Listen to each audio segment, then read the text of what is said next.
Hi అండి, welcome to Matangi kitchen. ఈరోజు మీకోసం ఫ్రూట్ అండ్ నట్ కేక్ తయారు చేస్తున్నాను. ఈ కేక్ అయితే చాలా హెల్దీ అండి, ఎందుకంటే ఫ్రూట్ అండ్ నట్ రెండు కాంబినేషన్ ఇందులో యూజ్ చేస్తున్నాము.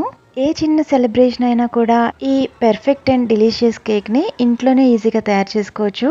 అయితే కొన్ని టిప్స్ మాత్రం మస్ట్ గా ఫాలో అవ్వాలండి. దానికోసం వీడియోని చివరి వరకు చూడండి. ముందుగా 3/4 కప్పు షుగర్ ని పాన్ లో వేసుకుని కంటిన్యూస్ గా తిప్పుతూ మీడియం ఫ్లేమ్ లో ఈ పంచదార కరిగి క్యారమలైజ్డ్ అయ్యేటట్లు చేసుకోండి.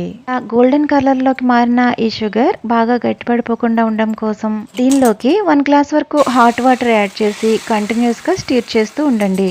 ఇది పూర్తిగా వాటర్ లో కరిగిన తర్వాత ఇది స్టవ్ నుంచి పక్కకు దించేయండి. ఈ ప్రాసెస్ అంతా మనం ఎందుకు చేసామంటే మనం చేసే కేక్ కి టేస్ట్ అండ్ కలర్ ఎన్హాన్స్ అవడం కోసం. ఇప్పుడు మరొక ప్యాన్ పెట్టుకుని కట్ చేసిన చెర్రీస్, ట్రూటీ ఫ్రూటీ, కిస్మిస్, పిస్తా, జీడిపప్పు, అలాగే బాదం పప్పు ఇవన్నీ కూడా 2 టేబుల్ స్పూన్స్ చొప్పున తీసుకుని దీనిలోకి 1/2 కప్పు ఆరెంజ్ జ్యూస్ వేసుకోండి. లో టు మీడియం ఫ్లేమ్ లో మనం వేసిన ఈ ఫ్రూట్ అండ్ నట్స్ అన్ని కూడా కొంచెం సాఫ్ట్ అయ్యే వరకు స్టిర్ చేసుకోండి.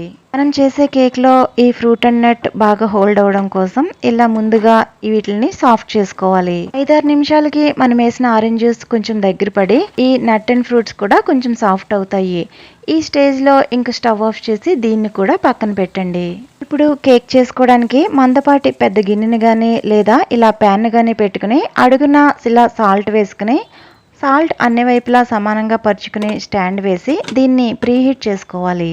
ఇది హీట్ అయ్యేలోపు ఒక బౌల్ తీసుకుని దీనిలోకి 1/2 కప్పు వరకు ఆయిల్ వేసుకోండి. అలాగే మరో 1/2 కప్పు కర్డ్ వేసుకోండి. ఇప్పుడు దీనిలోకి పక్కన పెట్టి చల్లార్చుకున్న క్యారమలైజ్డ్ షుగర్ ని యాడ్ చేసుకోండి.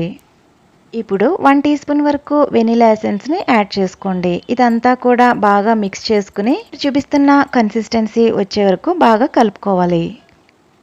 ఇప్పుడు స్టైనర్ ని పెట్టుకుని 2 కప్స్ వరకు మైదా వేసుకోండి. ఇప్పుడు దీనిలోకి 2 టేబుల్ స్పూన్స్ వరకు మిల్క్ పౌడర్ యాడ్ చేయండి. అలాగే 1/2 టీ స్పూన్ వరకు సాల్ట్ యాడ్ చేసుకుని ఇదంతా బాగా జల్లించుకోవాలి. మనం ఏ కేక్ చేసినా కూడా ఇలా జల్లించుకోవడం అన్నది అసలు స్కిప్ చేయకూడదు. ఎందుకంటే పిండి అన్నది ఉండలు కట్టకుండా చాలా నీట్గా రావడం కోసం ఇలా కంపల్సరీ జల్లించుకోవాలి. ఇప్పుడు ఇదంతా కూడా ఎటువంటి లమ్స్ ఫామ్ అవ్వకుండా ఒకటే డైరెక్షన్లో బాగా కలుపుకోండి. ఇప్పుడు దీనిలోకి 1/2 కప్పు వరకు కాచి చల్లార్చిన పాలని వేసుకోండి. ఈ కాచి చల్లార్చిన పాలు వేసి బాగా కలిపిన తర్వాత ఇదంతా కూడా క్రీమీ కన్సిస్టెన్సీ బ్యాటర్ కింద మారుతుంది. మీకు ఇది కొంచెం ఇంకా గట్టిగా అనిపిస్తే కనుక 2 టేబుల్ స్పూన్స్ వరకు మిల్క్ ని యాడ్ చేసుకోవచ్చు. ఇప్పుడు దీనిలోకి మనం ముందుగా సాఫ్టన్ చేసుకున్న ఫ్రూట్ అండ్ నట్ ని యాడ్ చేసుకోండి. ఇలా వేసుకున్న తర్వాత ఈ ఫ్రూట్ అండ్ నట్ కూడా అంతా బాగా కలిసేటట్టు కలుపుకోవాలి. ఇప్పుడు దీనిలోకి baking powder 1 teaspoon, baking soda 1/2 teaspoon వరకు వేసుకుని ఇదంతా కూడా బాగా మిక్స్ అయ్యేటట్టు మళ్ళీ కలుపుకోండి. మొత్తం అన్ని ఇంగ్రీడియంట్స్ వేసిన తర్వాత బ్యాటర్ అన్నది ఈ కన్సిస్టెన్సీలో ఉంటుంది. ఇప్పుడు దీన్ని పక్కన పెట్టేసి కేక్ ట్రే తీసుకోండి. ఆల్రెడీ నేను బటర్ పేపర్ వేసుకున్నాను. మీరు కూడా ఈ విధంగా కేక్ ట్రేకి అన్ని వైపులా కూడా క్లోజ్ అయ్యేటట్టు బటర్ పేపర్ తో ముందుగానే రెడీ చేసుకున్న కేక్ ట్రేలోకి ఇలా మనం ఆల్రెడీ చేసుకున్న కేక్ బ్యాటర్ ని మొత్తం వేసుకోవాలి. ఇప్పుడు కేక్ అన్ని వైపులా సమానంగా వచ్చేటట్టు స్పాచులాతో సరిచేసి ఇలా 2-3 సార్లు ట్యాప్ చేయండి. ఇప్పుడు పైనుంచి గార్నిషింగ్ కోసం మన దగ్గర ఏవైతే ఫ్రూట్ అండ్ నట్ అందుబాటులో ఉన్నాయో అవన్నీ వేసుకోవాలి. అలాగే చెర్రీస్ ఉంటే గనక చెర్రీస్తో ఈ విధంగా గార్నిష్ చేసుకోండి. ఇప్పుడు ఈ కేక్ ట్రేని ఆల్రెడీ మనం ప్రీహీట్ చేసుకున్న ప్యాన్లోకి సెంటర్కి వచ్చేటట్టు పెట్టుకోవాలి. దీన్ని లో ఫ్లేమ్లో 40 మినిట్స్ వరకు కుక్ చేయండి. 40 మినిట్స్ తర్వాత ఒకసారి మూత ఓపెన్ చేసి ఈ కేక్ పూర్తిగా ఉడికిందో లేదో నైఫ్తో గుచ్చి చెక్ చేయండి.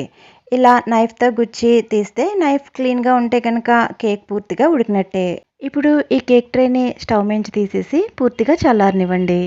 ఇది పూర్తిగా చల్లారిన తర్వాత కేక్ని డిమోల్డ్ చేసుకోండి. మనం ఆల్రెడీ బటర్ పేపర్ వేసిన వలన ఇది చాలా ఈజీగా డిమోల్డ్ అవుతుంది. ఇప్పుడు ఈ విధంగా బటర్ పేపర్ కూడా రిమూవ్ చేసుకోండి. చూడండి ఎంత బాగా పర్ఫెక్ట్ గా కేక్ అన్నది వచ్చిందో. చుట్టూ ఉన్న బటర్ పేపర్ కూడా రిమూవ్ చేసుకోండి. నేను ఇప్పుడు కేక్ కట్ చేసి చూపిస్తాను. ఎంత పర్ఫెక్ట్ గా స్పాంజిగా వచ్చిందంటే అసలు చూస్తుంటే దీన్ని కట్ చేయబుద్ధి అవ్వట్లేదు, అంత ఎమ్మీగా ఉంది ఇది. నేను చెప్పే టిప్స్ ని ఫాలో అవుతూ మీరు కూడా ఇంత ఎమ్మీ కేక్ ని ఇంట్లోనే ఈజీగా తయారు చేసుకోవచ్చు. మీకు ఈ వీడియో నచ్చితే ప్లీజ్ లైక్ చేయండి, సబ్స్క్రైబ్ చేసుకోవడం అస్సలు మర్చిపోవద్దు. మరో మంచి వీడియోలో మళ్ళీ కలుద్దాం.